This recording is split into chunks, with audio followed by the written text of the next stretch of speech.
Hey, welcome back to Life on the Wrist. Hope you're doing well. So today we are going to discuss why I believe the vintage Omega Seamaster really changed the game when it came to vintage watch collecting. But before we get into that, if you are new to the channel, hit that subscribe button. I'm a vintage watch enthusiast, but I'm also into modern watches, and we create videos about watches, just about anything within the watch world where we're going to be talking about it.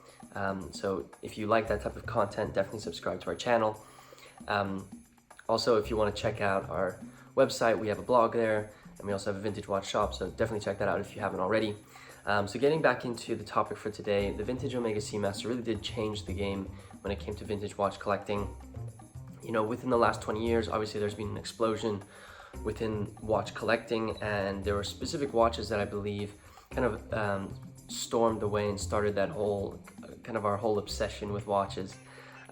Just as an example, this is an Omega Seamaster that we have listed in our store.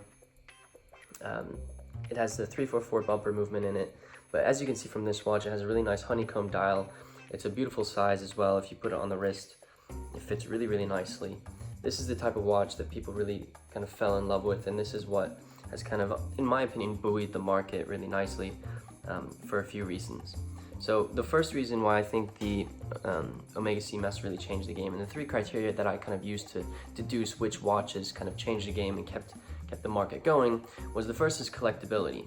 So obviously, you know, being that watches is a hobby, you can actually start collecting them. And because of the wide range of variations in the watch and those types of things, it allows you to collect different iterations of that watch. So collectability is obviously the first criteria that I used. The second is it has to be attractive to the masses. This has kind of two areas within it. So being attractive to the masses means that the entire market is going to end up adopting their love for this watch. That allows for the vintage watch. First, it allows for the market to be created, and then it allows for the market to be sustained because people are still desiring specific types of watches within, that collectible environment. And the third is horological relevance, and this is perhaps a little bit more for the watch purists who are really looking for both the design aspect to be attractive to them, but also the watchmaking behind that watch has to be attractive to them as well. So there's a couple of watches that come to mind when I was trying to figure out which watch really changed the game and kept this market alive. Obviously, Rolex Datejust is a huge watch that we've seen prices increase so rapidly. One, it has the Rolex name, which everyone is really attracted to. Two, it also has some really amazing variations in the design. You can get things like blue dials, black dials, white dials, honeycomb dials, all kinds of things. So the vintage Datejust is definitely one that is within watches that change the game. Also, you can look at vintage chronographs. These can be from little smaller brands like Eber, Longines, but you can also look at things like the Omega Seamaster, which had a huge influence on the market as well. And then obviously the one that I'm discussing today is the Seamaster. Obviously, I'm going to walk through all three of my criteria and kind of explain to you why I believe the Seamaster really did change the game. So, as I said, the first one was it has to be collectible. With the Omega Seamaster, you can get so many different variations of the Omega Seamaster, and in really great condition too. So just as an example, this is a gold-capped honeycomb dial Omega Seamaster, but there are also stainless steel cases. There are also solid gold Omega Seamasters. The dial on this is honeycomb. You can get completely plain white or cream dials. You can also get black dials and very, very cool variations that kind of allow for the broad spectrum of the Omega Seamaster to be there. You also get different eras of when these watches were released. So back in the 50s and 40s, you get a lot smaller dials. Then they started getting bigger, and you can see the changes in lugs. This one has very, very thick lugs, as you can see, but you can get very, very thin lugs or different types of stepped lugs.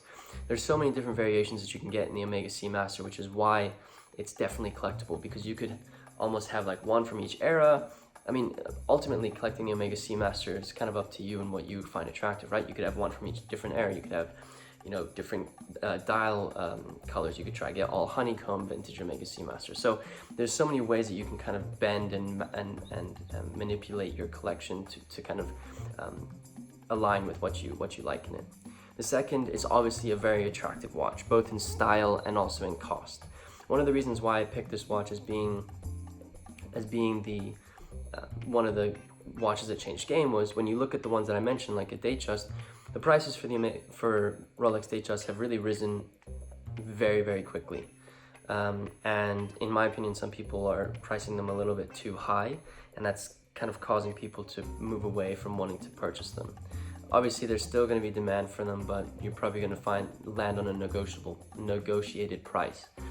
Vintage chronographs have also risen very, very rapidly, especially if you're getting those kind of in-house movements, very rare types of chronograph movements with the column wheel chronograph. Those are going to be a lot different, a lot higher price than others.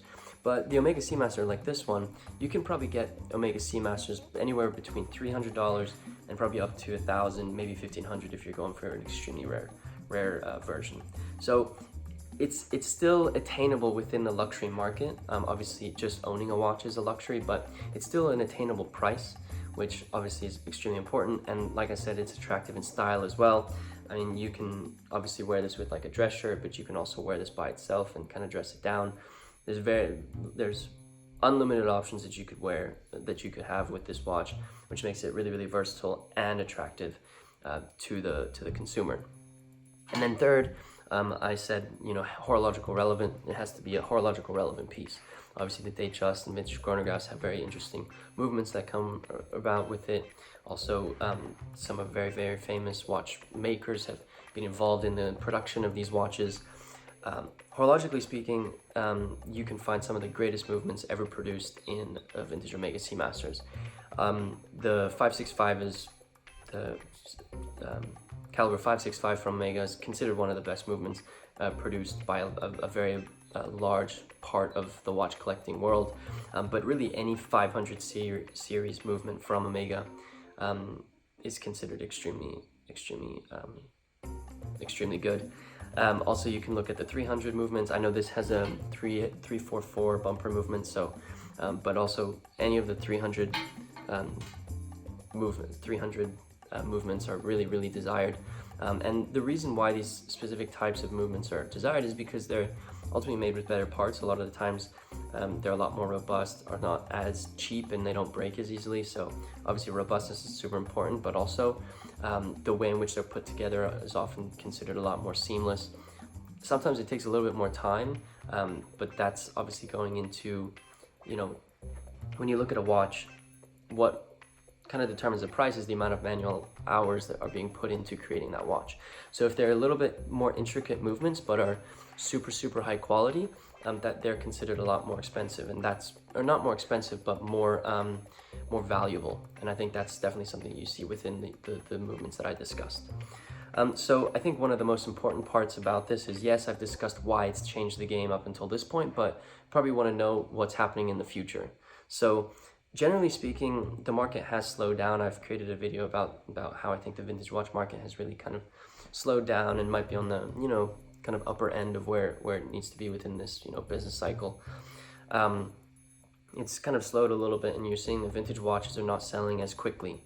The Seamaster obviously isn't selling as quickly as other pieces are. It's kind of slowing with the market, but at the same time, the prices for these watches have kind of become very, very stable. You aren't seeing people taking their Omega Seamasters and liquidating them as quickly as possible in order to,